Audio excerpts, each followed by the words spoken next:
Hello everyone, welcome to Aligarh study point. আজকে আমাদের class হলো বিভিন্ন কবিদের উপাধি নাম, অর্থাৎ কোন কবি কি নামে জানা যায়, কোন কবি কি নামে পরিচিত। আজকের ক্লাসে আমরা আলোচনা করব। দেখা যাক আমরা আলোচনা করি বিখ্যাত কবিদের উপাধি। এখানে কবিদের নাম, এখানে তাদের উপাধি নাম। কবি যিনি হলেন রবীন্দ্রনাথ ঠাকুর, ওনার উপাধি হলো বিশ্বকবি, কবিগুরু। ঈশ্বরচন্দ্র বিদ্যাসাগর, ওনার উপাধি হলো বিদ্যাসাগর। কাজী নজরুল ইসলাম কবি, যাহাকে বিদ্রোহী কবি নামে জানা যায়। কালিদাস, যাহাকে মহাকবি, যাহার উপাধি হলো মহাকবি। মাইকেল মধুসূদন দত্ত, ওনার উপাধি হলো পাশ্চাত্যের মিল্টন। মাইকেল মধুসূদন দত্তকে আরও কি উপাধি নামে জানা যায়? মধুকবি।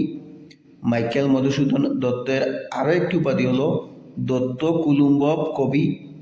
বঙ্কিমচন্দ্র চট্টোপাধ্যায়, ওনাকে সাহিত্য সম্রাট উপাধি নামে জানা যায়। তারপরে হলো সুকান্ত ভট্টাচার্য, কিশোর কবি। রজনীকান্ত সেন কান্ত কবি। সুভাষ মুখোপাধ্যায় পদাতিক কবি, ওনার উপাধি। জসীমউদ্দিন, এই জসীমউদ্দিন যিনি কবি, ওনাকে পল্লী কবি নামে জানা যায়। গোবিন্দ দাস, ওনার উপাধি হলো স্বভাব কবি। সত্যেন্দ্রনাথ দত্ত, ওনার উপাধি হলো ছন্দের জাদুকর। মালাধর বসু, ওনার উপাধি হলো গুণরাজ খান।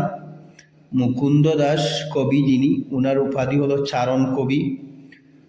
যতীন্দ্রনাথ সেনগুপ্ত কবি, ওনার উপাধি হলো দুঃখ কবি।